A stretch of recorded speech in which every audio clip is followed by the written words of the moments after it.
പ്രിയപ്പെട്ടവരെ, ലോക ചരിത്രം കേട്ട ഏറ്റവും മഹത്തായ പ്രബോധനമായ മലയിലെ പ്രസംഗത്തിലെ ഒരു ഭാഗമാണ് നമ്മുടെ ധ്യാന വിഷയം.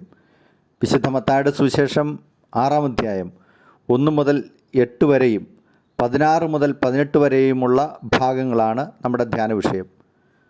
ലോകം കേട്ട ഏറ്റവും വലിയ ധാർമ്മിക പ്രബോധനമായിരുന്നു മലയിലെ പ്രസംഗം. അതിലപ്പുറത്തേക്ക് ഒരു പ്രബോധനം ലോകത്തിന് നൽകാനാവില്ല. കാരണം ധാർമ്മിക പ്രബോധനങ്ങളുടെ പരമകാഷ്ഠ മലയിലെ പ്രസംഗത്തിൽ മാത്രമാണ് നാം കാണുന്നത്. ശത്രുക്കളെ സ്നേഹിക്കുക, തിന്മയെ നന്മ കൊണ്ട് ജയിക്കുക. ഇതിൻ്റെ അപ്പുറത്തേക്ക് ഇനിയൊരു പ്രബോധനവും ആർക്കും നൽകാനാവില്ല. ഹിംസയുടെ ലവലേശം പോലുമില്ലാത്ത ലോകചരിത്രം കേട്ട അനന്യമായ പ്രബോധനം. ആ പ്രബോധനത്തിൽ തൻ്റെ രാജ്യത്തിൻ്റെ പൊതുവായ വ്യത്യസ്തതകളെ വിശദീകരിച്ച ശേഷം യഹൂദരുടെ പരമ്പരാഗതമായ ഭക്തിമാർഗങ്ങളിലേക്ക് ഈശോ ജനങ്ങളുടെ ശ്രദ്ധയെ തിരിക്കുകയാണ്. യഹൂദരുടെ ഭക്താഭ്യാസത്തിൻ്റെ അടിസ്ഥാന നങ്കൂരങ്ങളായ 3 കാര്യങ്ങളാണ് ഇവിടുത്തെ ചർച്ചാ വിഷയം. 1 ദാനധർമ്മം, 2 പ്രാർത്ഥന, 3 ഉപവാസം. യഹൂദരെ സംബന്ധിച്ച് 613 നിയമങ്ങളുടെ പാലനവും ഈ 3 പ്രവൃത്തികളും ചേർന്നതാണ് സമഗ്രമായ നീതി. നീതിമാൻ ഇതെല്ലാം നിറവേറ്റുന്നവനാണ്. തോബിത്തിൻ്റെ പുസ്തകം 12-ാം അധ്യായത്തിൽ തോബിത്തിൻ്റെ മുമ്പിൽ റഫായേൽ മാലാഖ തന്നെ വെളിപ്പെടുത്തുമ്പോൾ മാലാഖ പറയുന്നത് ഉപവാസം, ദാനധർമ്മം, നീതി എന്നിവയോട് കൂടെയാകുമ്പോൾ പ്രാർത്ഥന നല്ലതാണെന്നാണ്. ഈ 3 തൂണുകളെ ഈശോ എടുത്തു പറയുകയാണ്. യഹൂദരെ സംബന്ധിച്ച് ദാനധർമ്മം ശ്രേഷ്ഠമായ പ്രവൃത്തിയായിരുന്നു. നീതിമാൻ്റെ സവിശേഷതയായിരുന്നു ധർമ്മദാനം.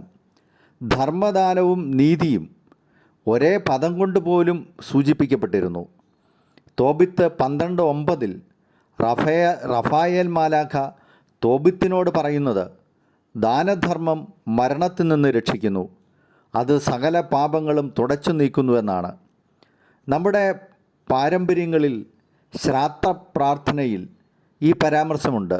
ചരമവാർഷിക പ്രാർത്ഥനയിലാണതുള്ളത്. ജീവിതകാലത്ത് ഇയാൾ ചെയ്ത ദാനധർമ്മങ്ങളെ പ്രതി ഇയാളുടെ പാപങ്ങൾ പൊറുക്കണമേ എന്ന് നാം അവിടെ പ്രാർത്ഥിക്കുന്നുണ്ട്. പണ്ടുകാലങ്ങളിൽ നമ്മുടെ കാരണവന്മാർ കുഞ്ഞുങ്ങളുടെ കൈകളിൽ പണം കൊടുത്ത് ധർമ്മദാനം നടത്തിയിരുന്നത് നമുക്ക് ഓർക്കാം.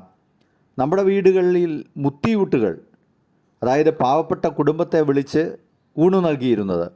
ഈശോയും മാതാവും ഔസേപ്പിതാവുമായി കണ്ട് അപ്പനെയും അമ്മയെയും ഒരു കുഞ്ഞിനെയും വിളിച്ച് പാവപ്പെട്ട കുടുംബങ്ങൾക്ക് നൽകിയിരുന്ന ധർമ്മദാനം നമുക്ക് ഓർത്തെടുക്കാവുന്നതാണ്. പരമ്പരാഗതമായ പല സുറിയാനി ക്രൈസ്തവ കുടുംബങ്ങളും ആഴ്ചയിലോ മാസത്തിലോ ഒരിക്കൽ അന്നദാനം നടത്തിയിരുന്നു. നമ്മുടെ രൂപതാ കേന്ദ്രങ്ങൾ പാവങ്ങൾക്ക് ഒരു നേരത്തെ ഭക്ഷണത്തിൻ്റെ പണം നൽകിയിരുന്നു. വിശുദ്ധ കുർബാനയിൽ നോമ്പുകാലത്ത് പുരോഹിതൻ പ്രാർത്ഥിക്കുന്ന യാചനാ പ്രാർത്ഥനയിൽ ഈ യഹൂദ ഭക്തിയുടെ രീതിയുടെ പ്രതിധ്വനിയുണ്ട്. യഥാർത്ഥമായ പ്രാർത്ഥനാ ചൈതന്യവും സഹോദര സ്നേഹവും ആത്മപരിത്യാഗവും പുലർത്തിക്കൊണ്ട് ഈ നോമ്പുകാലം ഫലദായകമാക്കുവാൻ ഞങ്ങളെ സഹായിക്കണമേ എന്നാണ് നാം പ്രാർത്ഥിക്കുന്നത്. ഇവിടുത്തെ പ്രതിപാദ്യം പ്രാർത്ഥനയും ധർമ്മദാനവും ഉപവാസവുമാണ്. ഉപവാസം യഹൂദരുടെ സാധാരണ ജീവിത രീതിയായിരുന്നു. കണിച്ചക്കാരായ യഹൂദർ മോശ സീനായ് മലയുടെ മുകളിലേക്ക് പ്രമാണങ്ങൾ വാങ്ങാൻ പോയതനുസ്മരിച്ച് ആഴ്ചയിൽ 2 പ്രാവശ്യം ഉപവസിച്ചിരുന്നു. അന്നവർ തലമറയ്ക്കുകയും ചാരം പൂശുകയും ചെയ്തിരുന്നു. സൂര്യോദയം മുതൽ അസ്തമയം വരെയായിരുന്നു ഉപവാസം. ഉപവാസ ദിനങ്ങളിൽ സംഭാവന ശേഖരണത്തിന് മുമ്പ് കാഹളം മുഴക്കിയിരുന്നു. അപ്പോൾ വലിയ തിക്കും തിരക്കുമായിരുന്നു.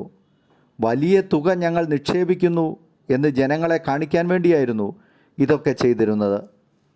ഈ ഭക്താഭ്യാസങ്ങളുടെ ആത്മാർത്ഥതയില്ലായ്മ ഈശോയെ സങ്കടപ്പെടുത്തി. അതെല്ലാം ആളുകളുടെ മുമ്പിൽ പ്രീതി പിടിച്ചു പറ്റാനുള്ള പ്രകടനമായി മാറിയതോർത്ത് ഈശോ ദുഃഖിച്ചു. ആത്മാർത്ഥതയില്ലാത്ത ദാനധർമ്മങ്ങളും ഉപവാസവുമൊക്കെ അവിടുത്തെ അലോസരപ്പെടുത്തി. ഉള്ളിലെ ചൈതന്യം നഷ്ടപ്പെട്ടു എന്ന് മനസ്സിലാക്കി ഈശോ തിരുത്തുകയാണ്. എല്ലാവരും ഈ പ്രവൃത്തികൾ ചെയ്യുന്നുണ്ട്, പക്ഷേ മനസ്സ് മാറുന്നില്ല, ഒരു മാനസാന്തരവും ഉണ്ടാവുന്നില്ല. കാരുണ്യപ്രവൃത്തികൾ പോലും സാമൂഹിക അംഗീകാരം നേടാനുള്ള വഴികളാക്കുകയാണ്.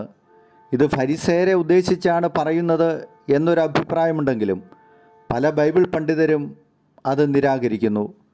ഈശോ മനുഷ്യൻ്റെ അടിസ്ഥാന മനോഭാവത്തെയാണ് സംബോധന ചെയ്യുന്നത് എന്നാണ് അവർ പറയുന്നത്.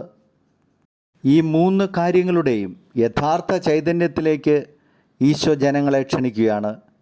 ഈ ഭാഗത്തിൻ്റെ മുഴുവൻ സന്ദേശവും 6:1 മറ്റുള്ളവരെ കാണിക്കാൻ വേണ്ടി അവരുടെ മുമ്പിൽ വെച്ച് നിങ്ങളുടെ സത്കൃത്യങ്ങൾ അനുഷ്ഠിക്കാതിരിക്കാൻ സൂക്ഷിച്ചുകൊള്ളുവിൻ, അല്ലെങ്കിൽ നിങ്ങളുടെ സ്വർഗസ്ഥനായ പിതാവിങ്കിൽ നിങ്ങൾക്ക് പ്രതിഫലമില്ല.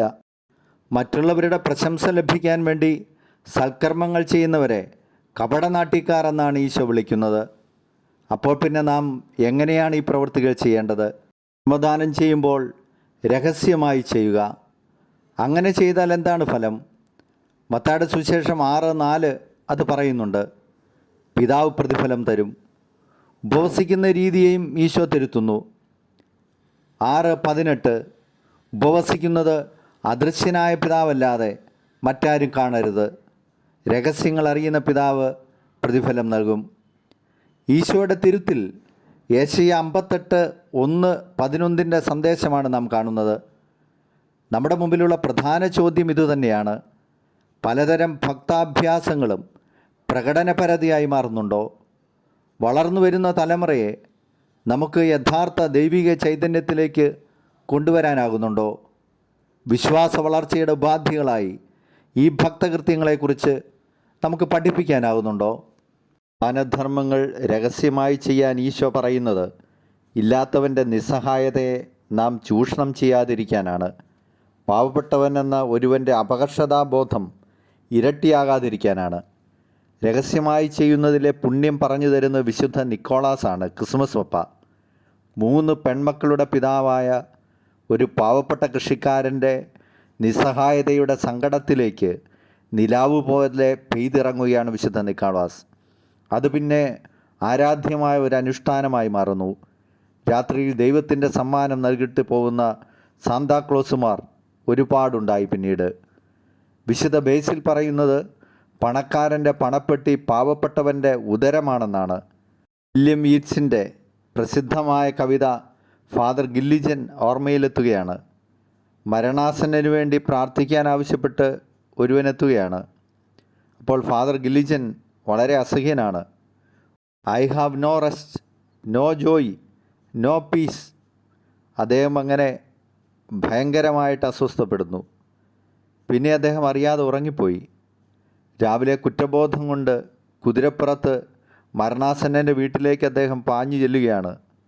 അപ്പോൾ രോഗബാധിതൻ്റെ ഭാര്യ ചോദിക്കുന്നു, father, you have come again. അങ്ങ് പോയ ഉടനെ എൻ്റെ ഭർത്താവ് മരിച്ചുപോയി.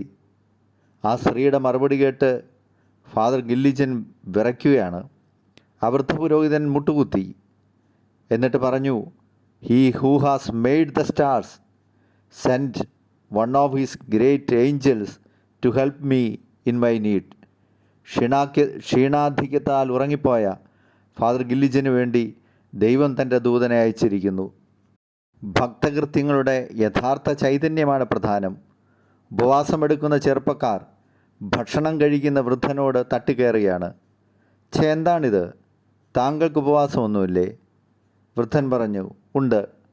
ഞാൻ കള്ളം പറയാറില്ല, ആരെയും മനഃപൂർവ്വം ദ്രോഹിച്ചിട്ടില്ല, മറ്റുള്ളവർക്ക് അർഹമായത് തടഞ്ഞു വച്ചിട്ടില്ല, മുമ്പിൽ കൈനീട്ടിയ ഒരുവനെയും സങ്കടപ്പെടുത്തിയിട്ടില്ല. പിന്നെ പ്രായമായതിനാലും ആരോഗ്യം കുറഞ്ഞു വരുന്നതിനാലും ഭക്ഷണം കഴിക്കുന്നു. അല്ല മക്കളെ, നിങ്ങൾക്ക് നോമ്പുണ്ടോ? യുവാക്കളിൽ ഒരാൾ തനകുനിച്ചുകൊണ്ട് പറഞ്ഞു, അല്ലപ്പച്ച, ഞങ്ങൾ ഭക്ഷണം കഴിക്കുന്നില്ല എന്നേ ഉള്ളൂ. ഇവിടെ നാം വായിച്ചു കേട്ട സുവിശേഷ ഭാഗത്തിലൂടെ ഈശോ ഈ ഭക്താഭ്യാസങ്ങളുടെ യഥാർത്ഥ ചൈതന്യത്തെ തിരിച്ചു കൊണ്ടുവരികയാണ്.